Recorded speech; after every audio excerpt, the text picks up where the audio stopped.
May we all be inscribed for a year of peace, prosperity, goodness, and health. Morris and Frida go out to see the musical Hamilton on Broadway. This, of course, is the most sold-out show in history. Somehow, Morris and Frida have been very, very lucky, and they've managed to get excellent seats very close to the stage for a reasonable price.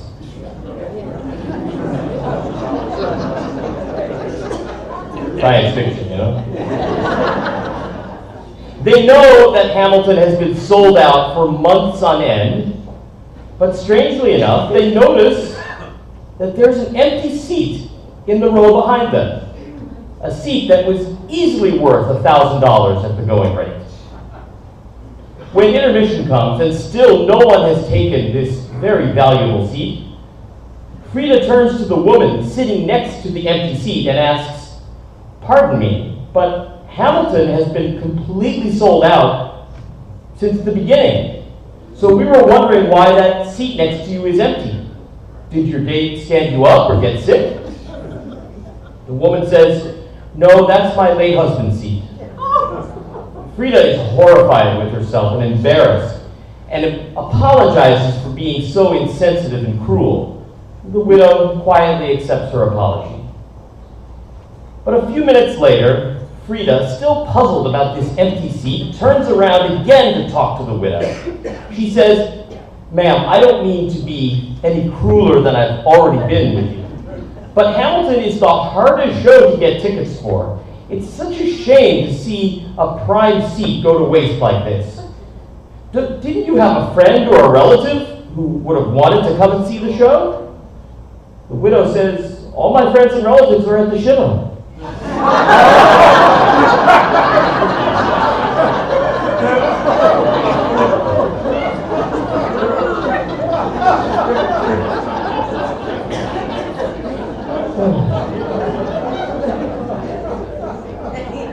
All joking aside,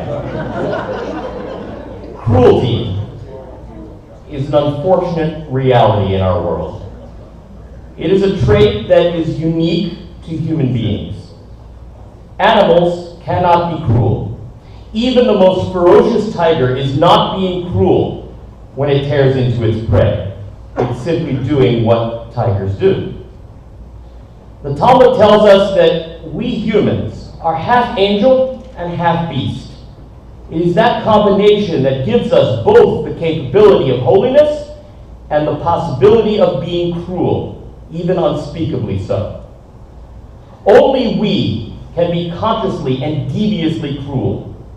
Every day it is up to us to decide which way to go. My message today is that cruelty is something that each of us must strive to eliminate from ourselves and our surroundings. It is difficult to get rid of cruelty, and it always comes back sooner or later.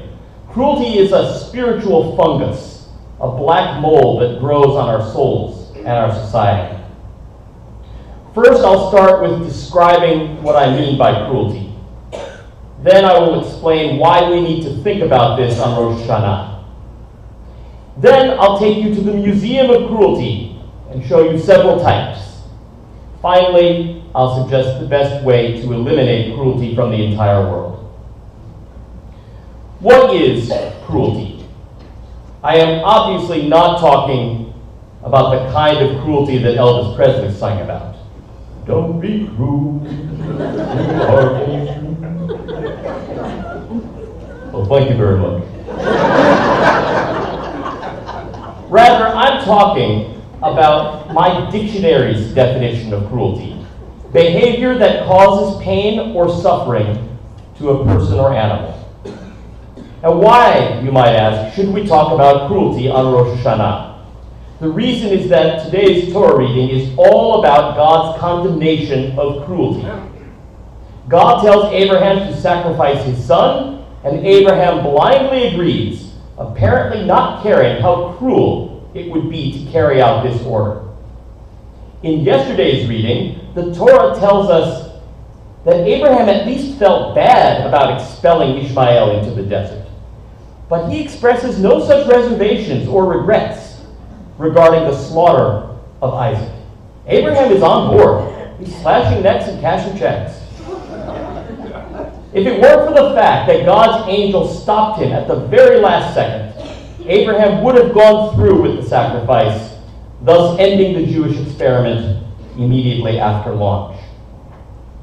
The message of today's Torah reading is that cruelty is strictly forbidden, even and especially when it is done in the service of God.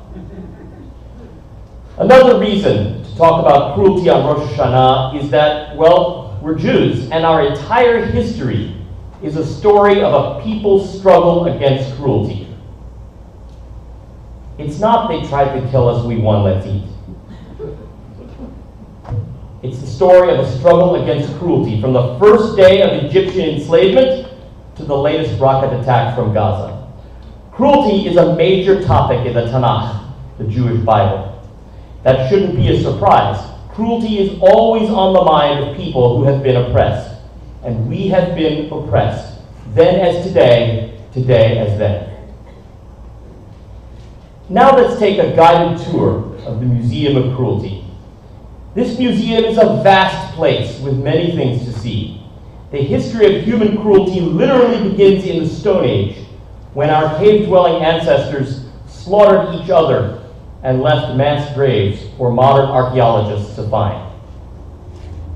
Let's start with the first exhibit, which is verbal cruelty. This is by far the most common kind of cruelty. In mild cases, verbal cruelty can take the form of a snide or snarky remark about someone's lack of clothing style or a speech impediment. We must not make the mistake of thinking that we are not cruel just because we're usually good. Every one of us, myself included, has said heartless, cruel things this year. And more often than not, our cruelty stems from the very best of intentions. We try to correct a child's behavior, and we go way overboard. We mean to express annoyance at a spouse, and we end up shouting expletives. Another form of verbal cruelty stems from a simple confusion. Many people these days confuse humor and mockery. Humor, according to theologian Reinhold Niebuhr, stems from noticing things in our existence that don't fit or don't make sense. That's what most professional stand-up comedians make their living doing, noticing the things in our lives that don't make sense, because that's funny. But mockery is different. Mockery stems from the human desire to pick on someone's weakness or failure and laugh at it. Most of the so-called humor out there is not humor at all, but rather mockery. Like what these people dressed up as clowns are doing in town, cruelly preying on the fears of little children in order to satisfy some sick desire for attention. If they should be forced to serve without pay at a circus or something. In more severe cases, this cruel mockery can take the form of a psychological assault on another person's weight, lack of financial success, physical appearance, sexual orientation, or 100 other different attributes. Very cruel speech can be just as damaging, if not more harmful, than a physical beating. Some of you may be aware that verbal cruelty leaves bruises and scars that do not fade, cuts that do not heal, and burns that never stop hurting. The worst kind of verbal cruelty is bullying and harassment.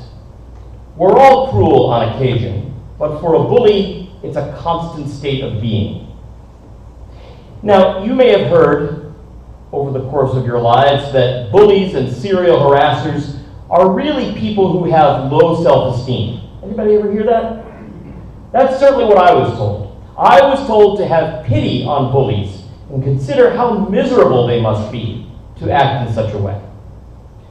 Well, according to a 2015 study from Simon Fraser University in British Columbia, that's all wrong. Bullies and harassers actually have very high levels of self-esteem and very low levels of depression. They are awesomely happy campers. That's why they're bullies. That means bullies and harassers often end up being the most powerful, the happiest, the strongest, and the richest. The halls of financial and political power are populated with more than a few cruel, nasty people. But the good news is that cruel people are typically not the smartest knives in the drawer, and that is always their downfall. One person fighting these cruel people is an enterprising app developer, a 16-year-old girl who was featured on Shark Tank because she invented an app that detects verbal cruelty in your text messages and then stops you and asks you, do you really want to send that? That's a brilliant idea. Her app forces people to do the one thing that can often stop verbal cruelty, which is simply thinking twice. We need to think twice and 3 times before we speak, and 6 times before we text. We need to ask ourselves, is what I am about to say a credit to my existence? Does it make me more kind? If the answer is no, we need to tap delete on our phones and in our heads. So that's the first exhibit, run-of-the-mill verbal cruelty. The second exhibit concerns vindictive cruelty, something that is very tempting at times. Vindictive cruelty is the sort that we think is allowed because we feel offended and self-righteous. So we say or think cruel things in order to make ourselves feel better. The classic story about vindictive cruelty appears in the Talmud. There we read the story about Rabbi Meir, who lived in a tough neighborhood where local bandits made his life miserable. So he prayed to God that these hooligans would die. His wife, Beruria, chastised him for being so vindictive and told him that God wants the repentance of sinners, not their deaths. I recently had a similar experience myself. I was a nerd in high school. I know you're all really shocked by that. And this was way before nerds were cool and running the world. The jocks were in charge back then, and one of them liked to bully me back in 1984. So one day last month, just out of curiosity, I Googled this guy's name to see what happened to him. I mean, what else is Facebook for? I expected one of 2 things. Either he'd be in the state assembly and a rich man, or he'd be in prison, one or the other. And these days in politics, one usually follows the other. You can imagine my surprise when I saw what Google came up with. It was the guy's obituary from 6 years ago. He died of diabetes at the age of 40. And I have to admit before you that just for a second, I was vindictively happy. I thought to myself, that's what happens when you mess with Eli Garfinkel. But then I caught myself, and I could feel God giving me a tongue lashing for being so cruel. Look, this guy was not nice to me. He shoved me up against a wall or whatever he did. But he did nothing deserving of death, let alone a painful and premature death from severe diabetes. I pretty much forgot about him decades ago, but that wasn't enough. I should have forgiven him decades ago, too. I was being vindictive, and that is always wrong. That is why the Torah says in next week's Torah portion, the Lord will vindicate his people and take revenge for his servants. Not us, God. Just as is the case with verbal cruelty, a lot of the vindictive cruelty in our world stems from a simple confusion. Far too many people confuse justice and vengeance. It is an understandable confusion, and I have to admit that sometimes the line really is paper thin. For instance, after the Holocaust, there were 50 survivors who were given the job of baking bread for the American prisoner of war camp. The inmates in the American prisoner of war camp, of course, were all Nazis. So these 50 Jewish bakers who called themselves the Avengers, baked a special recipe of arsenic bread. Unfortunately, they didn't put enough rat poison in the dough, so their intended victims got sick but didn't die. That's a case where justice and vengeance are almost identical. To this day, the bakers are not apologetic, and I'm not sure that they should be. How can I judge them after what they went through? Having said that, it is usually much easier to tell the difference between vengeance and justice. Acting with justice means caring for the future. Acting with vengeance means trying to rewrite the past. The former is generally good, the latter is usually bad. An example of vengeance in our world is the Sunni-Shia conflict in Islam. When Sunni Muslims and Shia Muslims kill each other because of what happened at the Battle of Karbala in the year 680, 15 centuries ago, they are not acting with justice in mind, but rather with vindictive cruelty. Time to move on, guys. And here in America, when we execute a criminal 20 or 30 years after the fact, we're not acting with justice. We're simply being vengeful. And I hope that a future Supreme Court will stop the vindictive, cruel disgrace that the death penalty is. What is the solution for vindictive cruelty? The only thing that can defeat it is a sense of humility. Vindictiveness comes from a sense of arrogance and moral superiority. Only when we are willing to say, you know what, we're not so great ourselves, can we back away from the ledge and admit that we have no right to be cruelly vengeful, not in thought and certainly not in action. Now that we've seen verbal and vindictive cruelty, we're ready for today's final exhibit, which is apathetic cruelty. Apathetic cruelty may be the worst form of all. Normally, we think of cruelty as an action, something that one person does to another. But it can be just as bad, if not worse, to not care about another person's suffering, to do nothing about it. In fact, that's another one of the dictionary definitions of cruelty: callous indifference to pain and suffering. I want you to think for a moment about the most un-Jewish thing you can possibly say. Maybe you think the most un-Jewish thing to say is, I'll have the corned beef on white with mayo. Or maybe you think it's, that's okay, honey, just because you're our son doesn't mean you have to call us. But in fact, the most un-Jewish words are, it's not my problem, or I don't care, or any other expression of apathy in regard to another human being's suffering. Our entire way of life is based on caring for the plight of the poor, the widow, the stranger, the orphan, and the sick. Frankly, I would also add the convict. Our criminal justice system is indeed criminal.